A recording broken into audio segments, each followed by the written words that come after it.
Hoy comenzamos con el caso de Rafael José Quero Silva, un militar venezolano que pasó de ser un temible y feroz jefe represor en su país a actor extra de telenovelas en Miami. Quero Silva, capturado el 27 de febrero, es señalado de responsable de dirigir y ejecutar la tal represión del régimen de Nicolás Maduro contra jóvenes estudiantes y líderes opositores, protagonistas de las masivas protestas contra la dictadura que estallaron entre los años 2013 y 2014.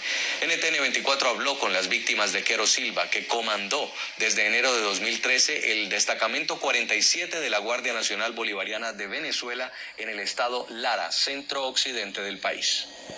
El teniente coronel venezolano Rafael Quero Silva llegó a Estados Unidos en 2017 junto a su familia y su suegro, un reconocido abogado vinculado al régimen chavista. Hoy, según registros del Servicio de Aduanas y Protección de Fronteras de Estados Unidos, se encuentra detenido en Crum North, un centro de reclusión de inmigrantes con capacidad para 450 hombres. Quero Silva comandó el destacamento 47 de la Guardia Nacional Bolivariana en el estado Lara y ha sido señalado por presuntamente liderar la represión contra manifestantes que exigían recuento de votos tras las elecciones presidenciales de 2013, donde Nicolás Maduro y Enrique Capriles se enfrentaron en las urnas. Un periodo marcado por detenciones arbitrarias, desapariciones forzadas y torturas. Actuaron con lo que conoceríamos luego un patrón medido del control de manifestaciones públicas, es decir, utilizando armas de fuego no permitidas incluso por en convenciones internacionales de derechos humanos, llevando a cabo detenciones arbitrarias, como fue en mi caso, desapariciones forzadas, torturas y diferentes tratos crueles, inhumanos y degradantes que sufrimos diversos ciudadanos. Por años se desconocía el paradero de Rafael Quero Silva, hasta que en 2018 una víctima de aquella represión, que ahora vive en Miami, lo reconoció en televisión. El venezolano aparecía como extra interpretando a un policía en una telenovela emitida por un canal hispano de Estados Unidos. Ese hallazgo llevó a las víctimas a contactar al FBI, lo que desencadenó una investigación. Agentes entrevistaron al menos 20 personas que sufrieron la represión bajo su mando, muchas de ellas ahora exiliadas, como Andrés, quien declaró en la Embajada de Estados Unidos en Madrid en 2018. Me detuvieron el 16 de abril del año 2013, me trasladaron al destacamento 47, actualmente destacamento 121 de la Guardia Nacional Bolivariana, en mi ciudad natal, en Barquisimeto. Ahí permanecí alrededor de 6-7 horas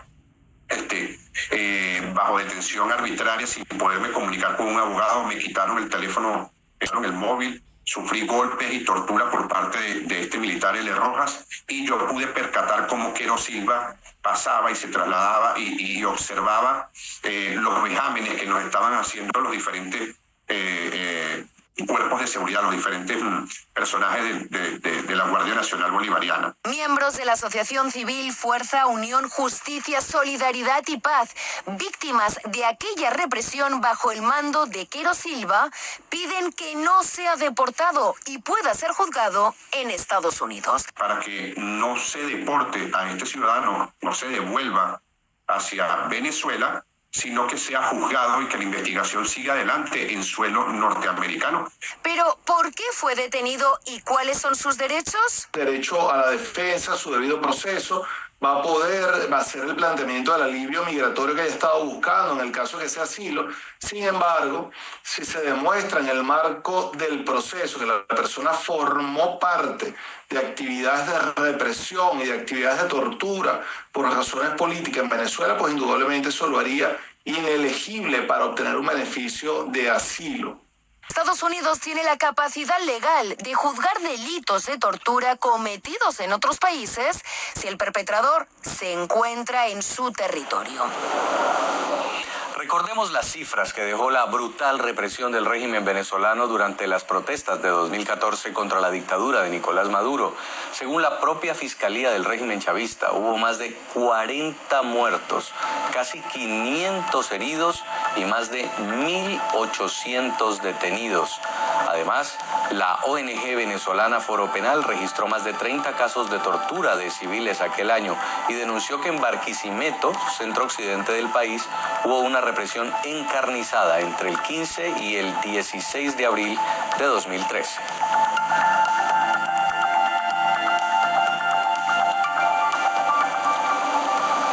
Estados Unidos puso fin oficialmente a la licencia 41 que permitía a la petrolera Chevron operar en Venezuela y le dio un plazo de 30 días para liquidar todas sus operaciones en la nación suramericana.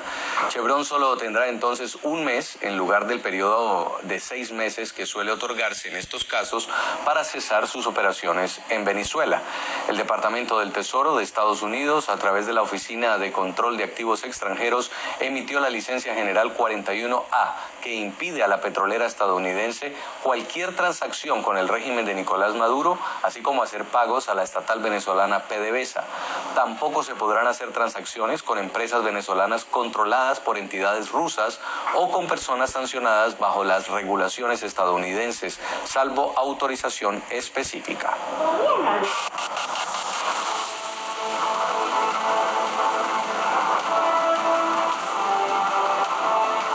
Una guerra comercial en Norteamérica tras la sanción de Donald Trump a Canadá y México, dos de sus principales socios comerciales. La entrada en vigor de los gravámenes generó incertidumbre en los mercados, con caídas en las principales bolsas de Norteamérica y frente al acuerdo comercial entre los tres países conocido como TEMEC. La medida busca presionar a los gobiernos de ambos países para frenar el tráfico de fentanilo, detener la migración irregular y que las empresas trasladen sus productos a Estados Unidos y su producción. Recordemos que los aranceles iban a entrar en vigor inicialmente el 4 de febrero, pero Donald Trump otorgó una prórroga de 30 días antes de aplicarlos oficialmente. México intentó frenar los impuestos a través de negociaciones diplomáticas y medidas concretas en materia de seguridad, como la extradición de 29 narcotraficantes de alto perfil a Estados Unidos y el despliegue de miles de militares en la frontera para contener la migración irregular. Además, una delegación encabezada por el canciller Juan Ramón de la Fuente viajó a Washington para buscar acuerdos. Por su parte, Canadá presionó a Estados Unidos argumentando que la decisión violaba el tratado comercial entre ambos países, pero al mismo tiempo, el primer ministro Justin Trudeau anunció una gran inversión en materia de seguridad fronteriza, nombró a los carteles mexicanos como organizaciones terroristas y a Kevin Brousseau como zar del fentanilo para combatir el narcotráfico en la frontera.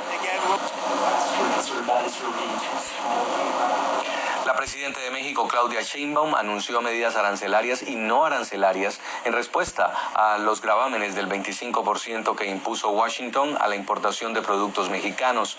La mandataria dijo que no quería iniciar una confrontación económica o comercial con Estados Unidos, pero que rechazaba cualquier subordinación o intervencionismo.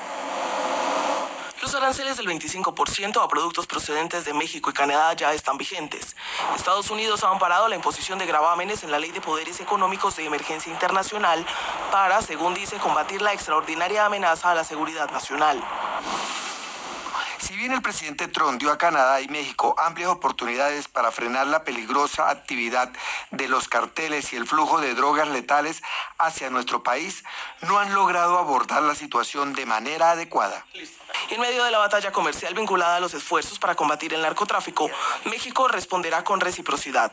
Hemos decidido responder con medidas arancelarias y no arancelarias que anunciaré en plaza pública el próximo domingo. No es de ninguna manera o el propósito iniciar una confrontación económica o comercial que desafortunada y lamentablemente es lo opuesto a lo que deberíamos de estar haciendo. Sin embargo, pareciera que la presidenta Claudia Sheinbaum buscará llegar a un nuevo acuerdo con su par estadounidense en una llamada el próximo jueves.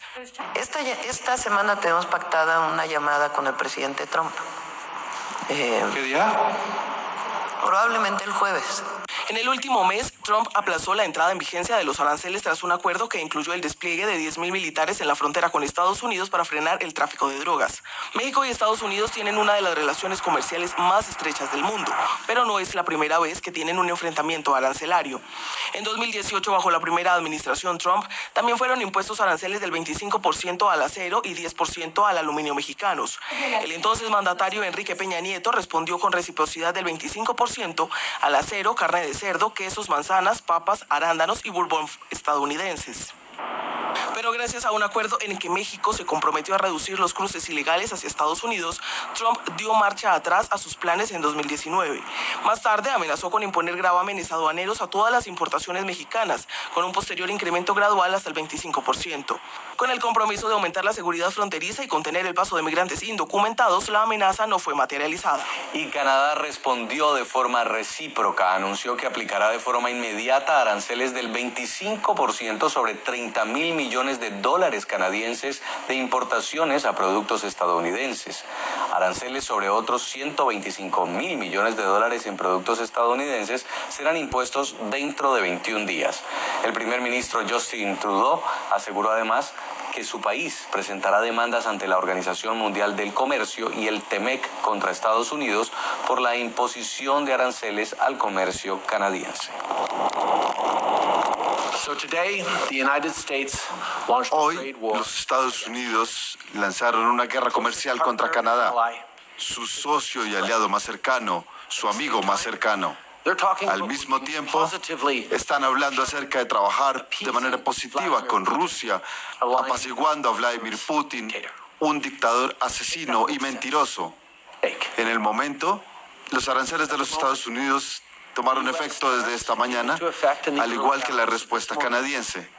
Canadá implementará 25% de aranceles contra 155.000 millones de dólares de bienes estadounidenses.